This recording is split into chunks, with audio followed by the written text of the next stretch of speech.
Hey guys, welcome back to PlayStation Live from E3. We're broadcasting through Thursday. Lots of game demos, interviews, lots of good stuff coming. So much coming. So much stuff. Yeah. But right now, I want to talk about Days Gone.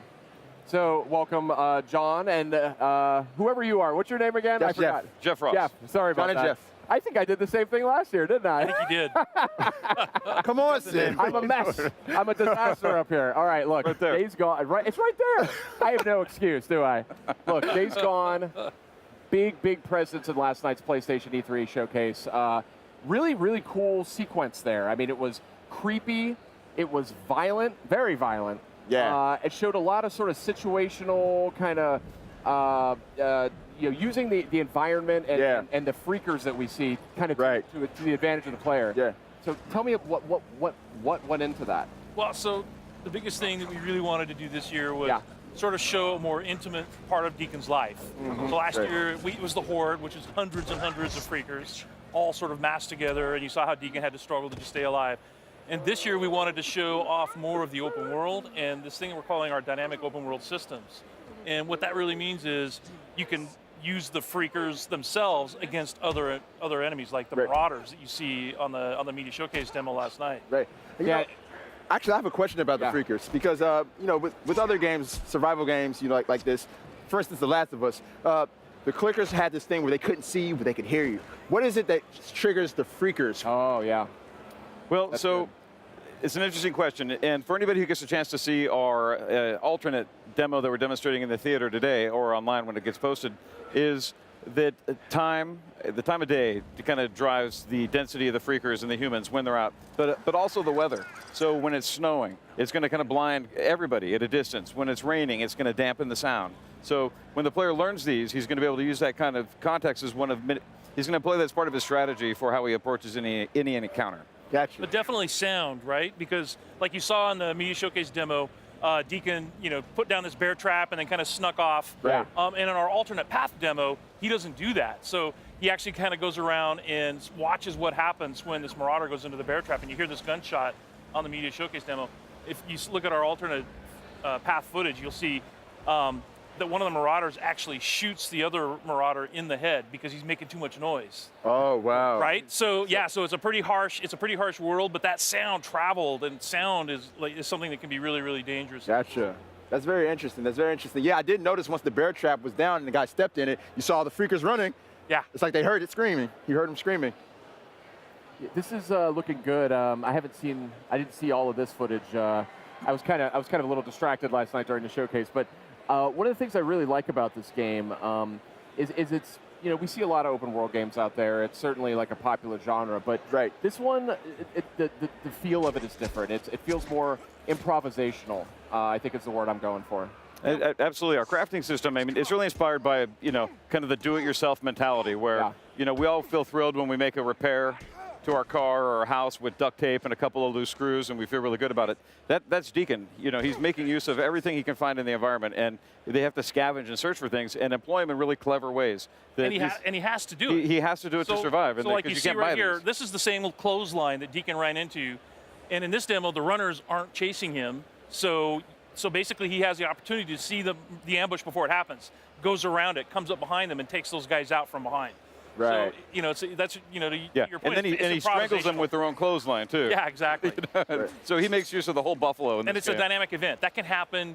You can be out in the world doing a job or a mission, and then suddenly you've got Marauders that are ambushing you on the highway, and it's a dynamic event. There's no way to predict when it's going to happen. You just got to pay attention. Well, is there more than just like a clothesline in the middle? Do they find more ways to ambush you? Yeah, it's a dangerous world, and it's something where the Horde is dangerous, freakers are dangerous, but so too are humans because they're cunning and clever, and they too are using everything they can find to employ against their enemies. And let's just say clothesline is one of many things. We'll get into it at a later date. Okay. Now tell me a little bit about, maybe a little bit of the backstory about why these freakers are being hung up like this. Is that like a defense mechanism? Is it absolutely. Yeah, so what they do is we call it the meat wall. And what they'll do is, like in this case, they have a bear trap under this dead freaker corpse. And what they'll do is they'll put a trap under it, and then those other freakers are attracted to the meat. They're all hungry all the time. That's what happens, evidently, if you become a freaker. But they hang up the meat walls again. It's kind of like a wall to protect the encampment. So you can always tell when you're coming close to a Marauder camp because you'll run into these kinds of traps. Yeah, they had all kinds of defenses too. I mean, the first thing Deacon did was trip over that little thing in the tin cans. And that's what drew the first guy out, which is why he'd think on his toes, scramble for a bush, and then wait, and then kill the guy when he came by. Right. And again, in the alternate path that we're showing, it's something where if the players are thoughtful and if they take time, they don't just rush into things, they're going to be able to employ a different analysis of the terrain. They're going to be able to look for these things and see them. And that's how he sees a clothesline. And when the players are careful and cautious and assume the world's dangerous, they can turn the tables on the bad guys using the same tools that they're using against the player against them. Yeah, so like what you're seeing now is part of the alternate path. Changed up the time of day, changed up the weather. Okay, I was going to say, I didn't remember this from the show. Exactly, because it's colder now, more freakers are coming out, so freakers are stronger when it's cold out. So interesting. You really got to be careful when it's snowing. Also, the bike handles differently. It's like if you'd seen the earlier part when Deacon's trying to ride his bike through the snow, it's very, very different. Oh, this is really cool. I didn't realize. Interesting. So here's your meat wall, right? The meat wall there. Yeah. That seems like a pretty smart move, if I'm honest. Yeah, yeah. But yeah, look at this, a beautiful looking game too. And I know you guys are digging into the PS4 Pro as well as you make this title. This is one that's been shown off a number of times. Right. I know you have HDR. Tell me a little bit about like working with PS4 Pro as you develop the game. Well, the biggest thing is just the resolution. So dynamic 4K, and if you get a chance to see this thing on a 4K monitor and HDR. Oh yeah. You know, and HDR is honestly to me the most impressive thing because it really sort of simulates what the human eye can see. The gamut of colors is just amazing. So watching it in 4K HDR is something you have to do. It's beautiful enough without 4K. And then you add that to the mix and it's mind-blowing. Yeah. Right. You know, one thing that stands out to me about Days Gone, you know, amongst the other undead games out there is that you can get so many zombies on the screen in this thing, or freakers on the screen at once. So can you tell us a little bit about how you guys went about making that happen and just getting so many freakers on the screen at one time? Was that a technical feat for you guys? Oh, absolutely. So we have a really, really talented team. Some of our engineers and artists and designers and audio and everything, but I think we have we have this one engineer that's literally I've been at Sony Bend for 20 years. Chris has been there like 26 years. Wow. And this other engineer has been there like 23 years or something. And he does all of our physics. And he really, really, really worked hard to make sure that we could have as many freakers on the screen as we can. And last year's demo was no joke. Right. We had 300 active on screen at once. Wow.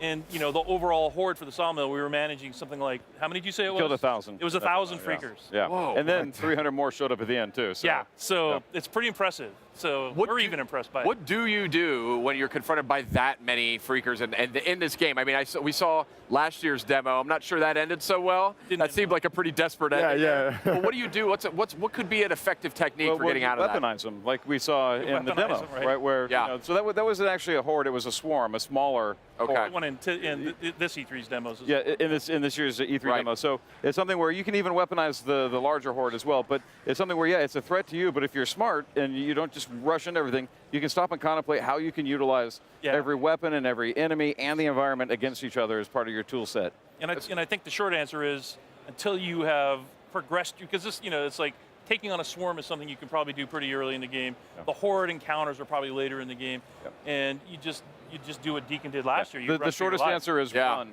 When you run. Run. Get up to a tall place. That won't save you, but it might buy you a few seconds. Yep. Well, you saw in the demo at the showcase that the Deacon looks over this fence and he sees a horde down there. Right. Probably that's not the smartest thing to do. Would be to run down there. Yeah. And mess with them. You just don't want to do that. Yeah. Speaking of hopeless endings, there was a freaked out bear. Oh yeah. I was going to go into that. Yeah. So what other types of creatures are we going to see in that state? Well, last year we saw the horde, right. We saw swarmers, we saw the newts, which are adolescents when they were infected. We saw regular wolves, right? This year we're showing the rager bear, that's what we call it, is the rager. Rager bear. We saw runners, so runners are infected wolves. And those are the ones that, Deacon kind of ran across, then gnawing on somebody's corpse, and then one of them chased him. And the thing about runners is they can outrun your bike. And if they catch up to you, they will knock you from your bike. So it's another example of dynamic events that happen in the world that make the world dangerous all the time. Wow. Such a cool game you guys are making. It's really inspired. I think it's got a lot of cool mechanics to it. And it's just kind of a fresh take on the open world genre. So what would you say you're most proud of as you work on the title? Yeah. Myself, I'm most proud of the way that our humans are evil. The way that they lie in wait and they want to ambush a player and they themselves are doing anything it takes for them to survive, and it just comes at the cost of our hero. But it's humans are mean, and we're resourceful, and we do twisted stuff. And this clothesline is just kind of the beginning of the things they're doing that the players. We never want the player to feel complacent when he's riding his bike down the road. You know, there's all kinds of ways for him to be disrupted, knocked off that bike, and it's just because we're kind of breaking what I call the design rules, the conventional design rules, and that you don't do that to players. You don't knock them off their bike. You let them, you know, they've earned that. And it's visceral and it's exciting and thrilling to survive those types of encounters. Yeah, it really is. I think, you know, for me, it's just the way the game looks. So, and when you get a chance to play it the way it plays. So, like I said, we have these super talented engineers and artists and designers, and the game just looks amazing. Our goal was to create a AAA console quality open world experience, because that's not something we had really seen.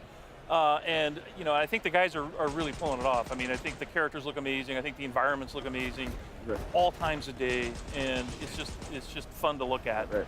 I'm just super excited to find out how the world of Days Gone got to where it is. Yeah. You know, the origin story and how it led to these freakers pretty much taking over.